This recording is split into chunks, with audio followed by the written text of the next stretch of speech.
What's going on, guys? What's up? We are back with another episode of Popping to Culture. I'm Chris, and my buddy on my right here is Rico. And today we're going to be talking about Spider-Man Reign. Sorry, I was feeling myself, man. Get off me. Are you done? I'm ready. Are you done? I'm ready to talk about Spider-Man. Spider-Man Reign 2, or Volume 2 of Reign. And we're going to dive into that. Make sure, guys, you are liking the video down below. Make sure you hit that subscribe button for all our wonderful reviews and Rico Suave over here. And don't forget to comment. We do want to hear your input. We want to know how you feel about the show. Oh, now you want to hear their input. Yeah. Now I also want to know if you like what we say or if you disagree with what we say. Let's start some controversy. Let's start some zazz, some spice. And I will totally ignore all Put this. some psst on it, you know? Rico, roll the intro. Intro. Poppin' with the culture. Pop it like it's hot. Poppin' with the culture. Pop it like it's hot. Take it to the top until the top. Now you're ready to pop. Look up in the sky. It's a bird or a plane. No! It's Rico driving Chris insane. Talking about Spider-Man, Batman, Joker, Mary Jane. Keeping it real, Men of Steel with their comic book game. Poppin' with the culture. Pop it like it's hot. Poppin' with the culture. Pop it like it's hot. Keeping it real, Men of Steel with their comic book game. With their comic book game. What up, what up? Once again, we're back, and this is Popping Through Culture, and we're talking about Reign of Spider-Man 2, Issue 2, and how worse can it get for Peter Parker? Man. Listen, Marvel is always out to get my boy Peter. Right? No matter how old he gets, he's still effing up. Or he's still just that close. Or that far away. You know, it's like, man, just give him a break. I think that's why he's like the most relatable superhero, or a lot of people like Spider-Man, because he goes through so much stuff in his life. He's poor, you know, he's going from job to job, you know, he's a freelance photographer, so he's relationship problems. You know, the only thing is like he has superpowers where he can, you know, fly through the sky and like stick to walls. But otherwise, as a person, he's more human. You're more human as far as superheroes goes. That being said, let's talk about how human Spider-Man is. Yeah, well, in Reign 2, Issue 2 of Reign of Spider-Man, he lost his sweetheart, MJ. And so he goes into this AI hibernation where he has all of these, you know, wires and this Weapon X mask on. You notice that? He kind of looked like Weapon X a little bit. Like VR, VR situation. And like the suspended animation. And he just has his perfect life as he's just dreaming forever of him and MJ at this ball, and they're loving life, and you know, things are right. All his friends are there, and he has friends. You know how hard it is for Peter Parker to keep friends? They're either backstabbing him, becoming villains, or dying. That's what his friends are. He picks the worst friends. The worst friends. Not like this guy. This guy's number one. Oh, you have no idea. And he is waking up. Why? Because Kingpin has been waking up. So you gotta have the yin and yang. You can't have a villain without any supers. And Kingpin is nasty. Yeah. Like, he eats people. Eats people. Cannibalism. Yeah. So we're in this futuristic New York City. No, I'm better than okay. Which kind of reminds me of... How many drinks you had today? 3. 2 shots and a beer. It kind of reminds me of Running Man. The dance? Yeah. No, who did the book Running Man? Who did the movie Running Man? Running Man? Running Man. You mean Blade Runner? Blade Runner. This guy. Yeah, born in 1984. Excuse me. Which I should know that by then. Yeah, Blade Runner. It kind of looked like that. Like that's that New York. Not, I don't want to say post-apocalypse, but like things are just kind of New York City. Yeah, like things are kind of going like steampunk, not steampunk. Not steampunk. No. Oh my goodness. Anyway, let's just move forward because obviously we need to wrap it up. Yeah. Listen, this is a 20-minute video. All right, Rico. I owe you guys 15 minutes of just good talk time. So he gets woken up, and by this character called Kitty Cat, which I think is the offspring or daughter of Black Cat. We don't really know that yet, but you kind of can tell, right? And Yeah. oh my god! So yeah, so he wakes up and he's all old and naked. He got a trench coat on. His beard is basically to the floor, and he's just gets broken out of this facility, and he ends up finding Hobgoblin, which is now old and a good guy, and was like, "You need to take down Kingpin because he eradicated all superheroes, and we need to get New York and the world back on track." They're like, "Yo, how are we supposed to do that?"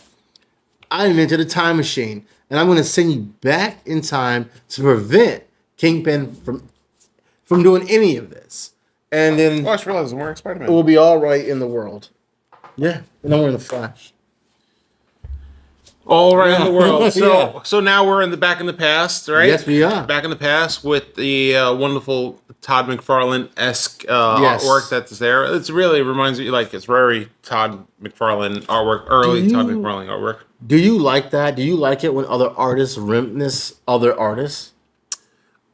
Yeah, because I mean, yes, no, yeah, I mean, because it's an homage to their artwork. Probably this person, I'm not sure what the artist is, Andrew or something or another. Yeah. Probably grew up reading Todd McFarlane or reviewing his books and stuff like that, his art style. So to do it in kind of that art style, a lot of artists like to mimic each other and bleed off of their artwork and then go and then find their own style of artwork. But it's kind of an homage to, because it's like almost, if you just look, you put the two books together, it's almost like identical for the art style. And it's pretty cool. Like Todd's artwork is like really gritty. It's like really Yeah. you can see like his bones and everything. Yeah. You can see like Tendons. the tendons and everything. So it's like that very gritty look, which is pretty cool. And I guess, it's kind of reminiscent of the old style. So you could be like, oh, I feel like I read this book or this style book. So, Yeah. I mean, take it for what it is, I guess. Yeah, I feel as though like back when Jack Kirby, everyone was mimicking Jack Kirby because Jack Kirby sold comics. If he did a comic book, people were buying it. So a lot of other artists took notice to that. They're like, you know what, I want to add that style to my art as well to sell more comics.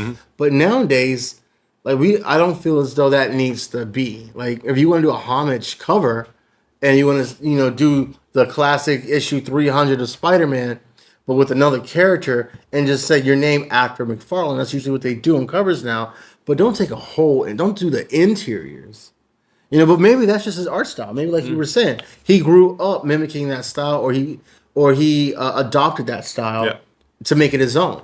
All in all, Todd McFarlane is a great artist, and that's a bold step and a big shoe to fill, but he's doing it. Yeah. I I mean, it's pretty cool, like the art style of the book and the color. Well, that's another person who does the coloring and everything. But yeah, as far as the art style is cool, how the book is drawn, it's pretty cool. So what is Peter Parker doing in the future? Or sorry, the past? He is he's hunting down. He goes to find Mary Jane. He's trying to find Mary Jane, but he runs into Aunt May, which is now older and blind. Hold on, let's not forget the fact that once he got to the past, the first person to greet him was Vulture. Vulture, and he unalives him. What? Unalives Vulture. When was the last time we ever seen Peter Parker do that to anybody? When when Dr. Octopus was taking over his body in Superior Spider-Man. And he punched Scorpio's jaw off. But that was Dr. Octopus. We had a villain entity inhabiting. Yeah, so as Peter Parker. Peter Parker, yeah. Never. He's never hit someone so hard that they died. This time around? I think maybe like when he had the symbiote. No. He went to Kingpin in jail and was like, if you ever come for me or my family again, I will end you. He threatened it, but he never did it. This time around, he grabbed Vulture by his wings, gave him a love hug from death, and Pile driver. torpedoed Into him a cab. into the cab. Oh my goodness. Yeah. And then, after that, he goes to, like you were saying, to Aunt May's house, find out, And she's blind. doesn't really recognize him at first, Yeah. tries to like talk to her. And then was like has a whole whole page them talking back and forth about what's going on and stuff like that. So and then he goes outside and wham bam right to the face. Well, before that, Before that we still got Kitty Cat. She's there too. and we got Nameless, right? Nameless. Yeah, Kitty Cat, which I think that the villain that has actually went into the past to look for these guys, while Peter Parker's off mission trying to find MJ, Kitty Cat is getting all the brunt of it. She's going through like torpedoes and getting chased by a Spider-Man like figure, which is Miles Morales. We find out at the ending of issue 1 that is Miles Morales, and he's old man Miles Morales, and he looks like he's having like a Ben Reilly, Miles Morales mix up where he has the sweatshirt up top, but the skinny jeans at the bottom. Which, See, an homage to another hero. Yeah, that's true. And Which, by the way, if you don't know, guys, Scarlet Spider is probably one of my favorite iterations of Spider-Man. yeah, I really like the Ben Reilly. Yeah, I like the whole all red sweater, cut off sweater kind of vibe. And- He was also really easy to draw, so I drew him a lot. In the beginning of the new Miles Morales, he was wearing something similar to that. His suit got ripped up, torn to shreds, and a kid that wanted to be a fashion designer was a friend of Spider-Man, Miles Morales version of Spider-Man, and he found him and was like, "Yo, bro, can you do me a favor? My suit got ripped to shreds. Can you make me a new suit?" And he gave him like this black and fuchsia suit, and it had like the top was like a hoodie, but the bottom was kind of like spandex, and it was kind of like, do I really want my Miles wearing a jacket, like a track jacket? I don't know. It was it. I didn't like it. Is that where you get the Miles in the movie? Like that? He's wearing like a hoodie. He's wearing like a jacket, like Kinda. in the I'm gonna after the Spider-Verse. show. I'm gonna show you. Like Alright. it's. I wasn't really feeling it. But back on course.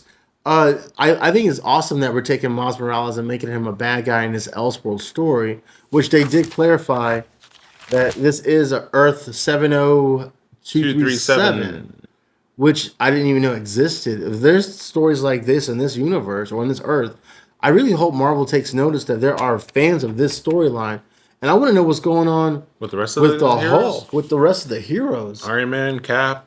And not just them as old people, but what's going on when they were in their prime in this universe? I love the art style. I like how this universe is gritty. There's a lot of black tones, and I love how they did a lot of cross hashing and over shading. It's visually a pleasing comic book. And Well, you want to see any of the New York heroes because Kingpin eradicated all of them. that's what I want to see that storyline. So you won't even see those heroes. You would have to get heroes on the West Coast. West Coast Avengers. Let's go, the Avengers. But I want to see how that happened.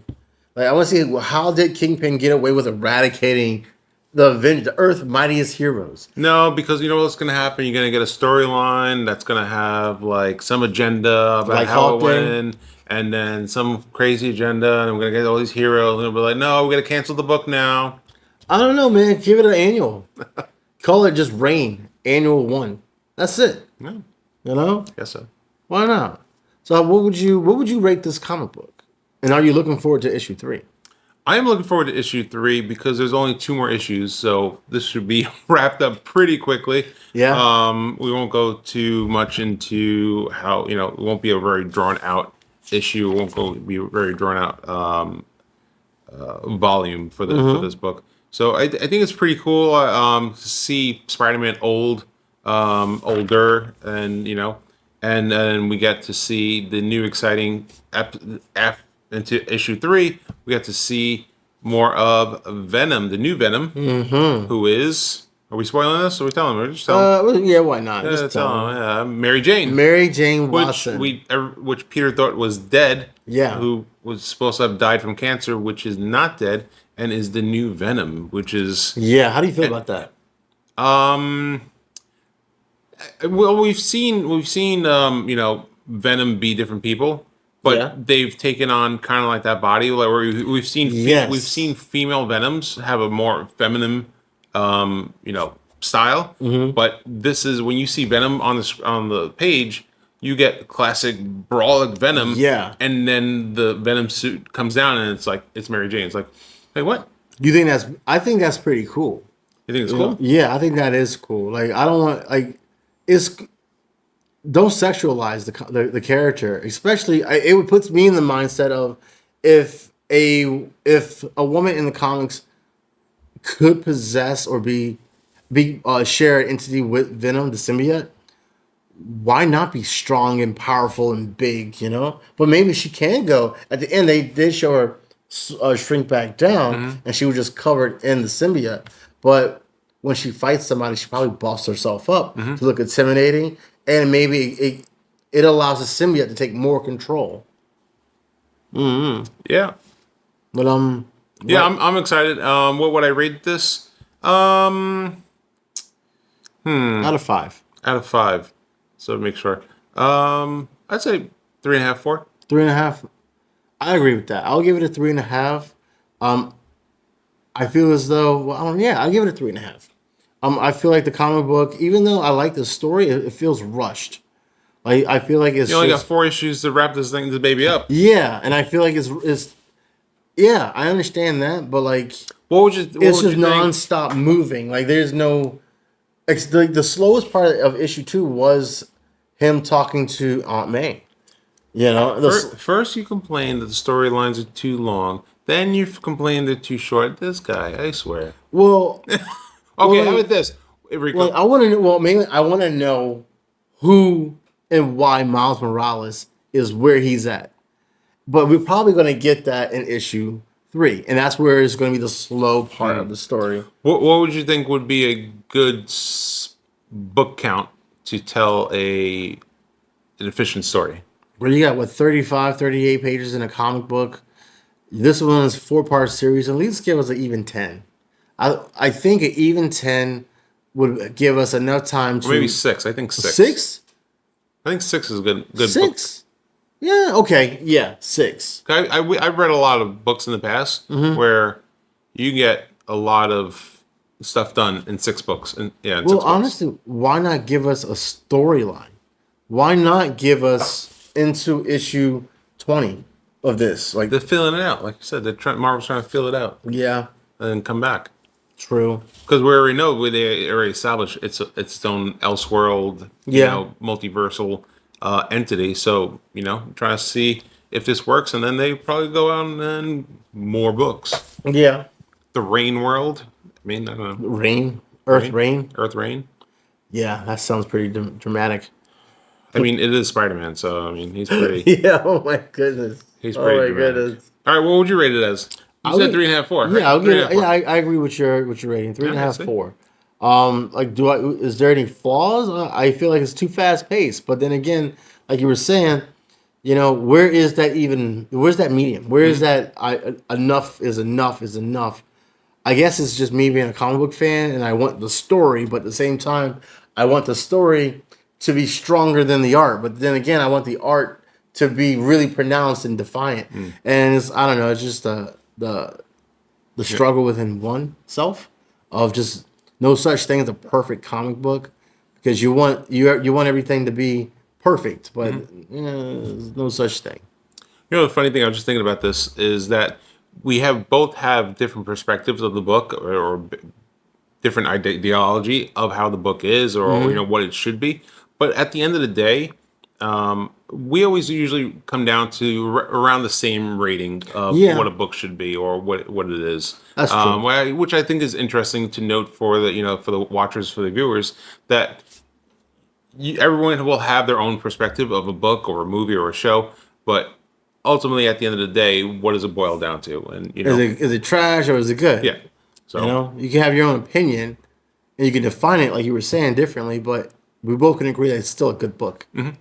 Yeah. So that's it, guys. This wraps up for this episode of Popular Culture with Spider-Man Reign 2, Issue 2.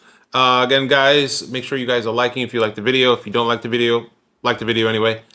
It's free, I guys. thought you were gonna say they don't like the fucking video. No, like it. Like the Or video. else. Or Rico, we'll send Rico after you. Yeah. Make sure you guys subscribing so that way you keep watching some of these I'm gonna show up at your house naked Videos with a and Spider-Man reviews. suit on. I've seen the Spider-Man suit. It don't fit anymore. That'd be weird. Oh, I had to lose so much weight for that suit. Anyway, guys, that's it for this episode of Popular Culture. I'm Chris, I'm Rico. and we are Popping through culture. later, guys. Peace.